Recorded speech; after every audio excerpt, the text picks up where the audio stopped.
All right, thank you. I am Steve Grunzinger. I am the founder and president of IdeaForge LLC. This is a polymeric science and materials development and consulting company. The other two people in the company are my father, who's right here, and my sister, who has a real job.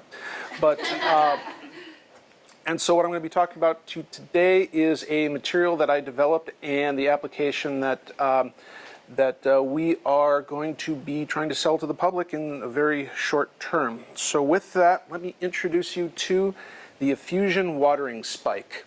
The iFusion watering spike is made from microporous polyvinyl chloride. That's a proprietary process that I developed to put small, tiny holes into PVC. And when you put some water into it, you can see that the water will start just oozing out of it. And in this product form, it's easy to use. You can see that it gets results, and it can be used in a variety of manners, which can also be rather green. And so just as sort of a live demonstration, I got it. I got kids. I can do.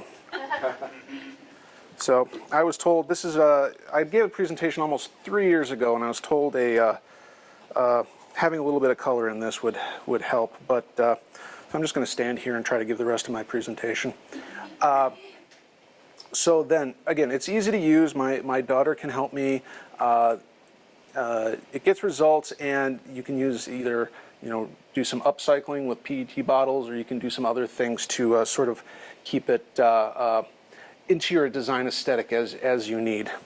But then, so what are some of the advantages of the iFusion watering spike? Well, how it works is it creates this little wet zone in the dirt right around where you place it into the dirt.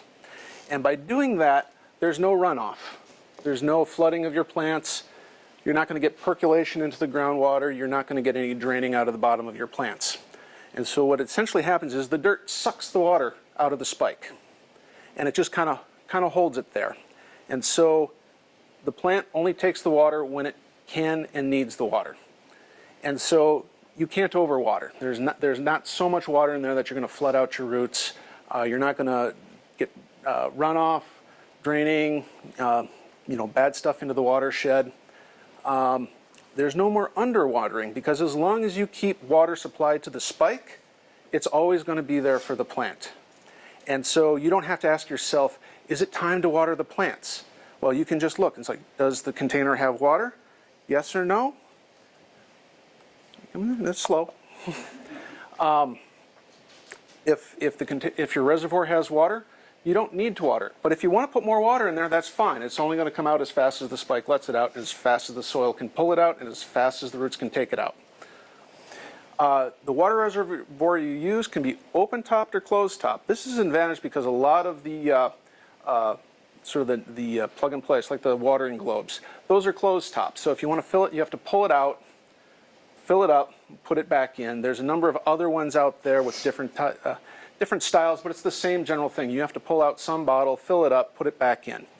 You can do that with this if you want, or you can just have a little open-top spike like this. Maybe a bigger container, maybe a smaller container, and just let it ooze through. You can do this in a fully automated manner as well. So you can have a float valve or some computer-controlled switch just to make sure that there's always water going there. Or you can fill it up all by yourself if that's what you choose. Some people like watering their plants. And the water delivery is tailored to the plant's needs, and that is basically the plant tailors its needs. So you put the water into the soil, keep it damp, not flooded, just damp, and the plant can pull it out. It's easy to install, and it's a scalable system. So you can, again, have the single piece like this. Just put one in every plant, under every plant, wherever you think you need to have some water. Or you could interconnect them using a hose barb, and then attach it to something very simple. Like you can collect the rain off your roof into a rain barrel, hook that up, and then your entire landscape will just be constantly watered. And if you think you need to water it, you can look in the rain barrel. It's like, no, it's going okay. If you have a little dry spot, maybe add another spike there. Okay. I'm currently testing this with succulents. I've got some strawberries going. This is a picture from my my garden where I was doing some prototyping or some field testing this past summer, and you can see right here around that spike, that there's this nice wet spot. The top's all dry, so you're not getting any evaporation off of that. You're not losing a lot of water to evaporation either. And so we're going to be making these available for purchase very soon. So what we have is a container spike and an outdoor spike. Pass these around. You can take a closer look at those. The container spike we're suggesting for more controlled landscapes and indoor plants. So a controlled landscape would be like a window bed, something on your porch. Maybe there's another enclosed spot. The outdoor spike we're suggesting if you have a more repetitive use, like if there's a reason that you want to move it from one spot to another spot to another spot, perhaps you're pushing fertilizer through, some soluble fertilizer through the material. We're getting wet, my red's not coming out. I can pass this one around as well. Just feel the spike. I should probably say that with it as well.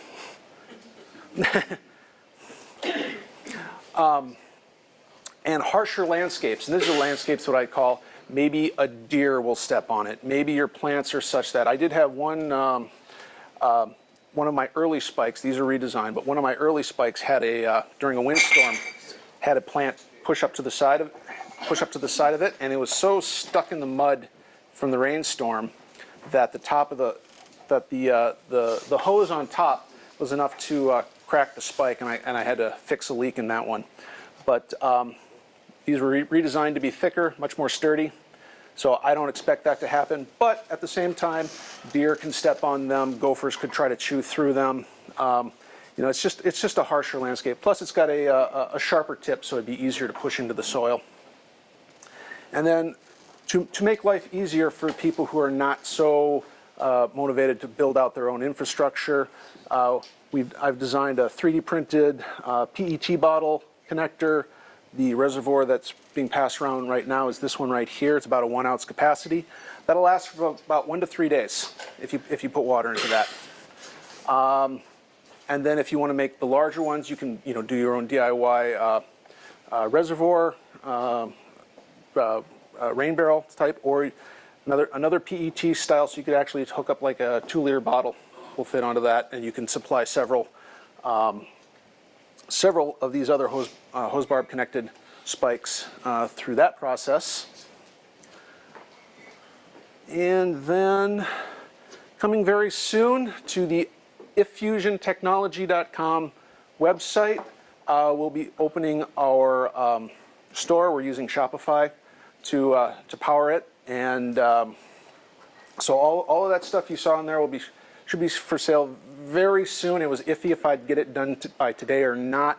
So end of the week, early next week, I'm hoping it should be open. There's a lot of just background legalistic stuff to go on. And then I would like to close with what every entrepreneur always starts their career is: the grass is always greener over the leaky pipe.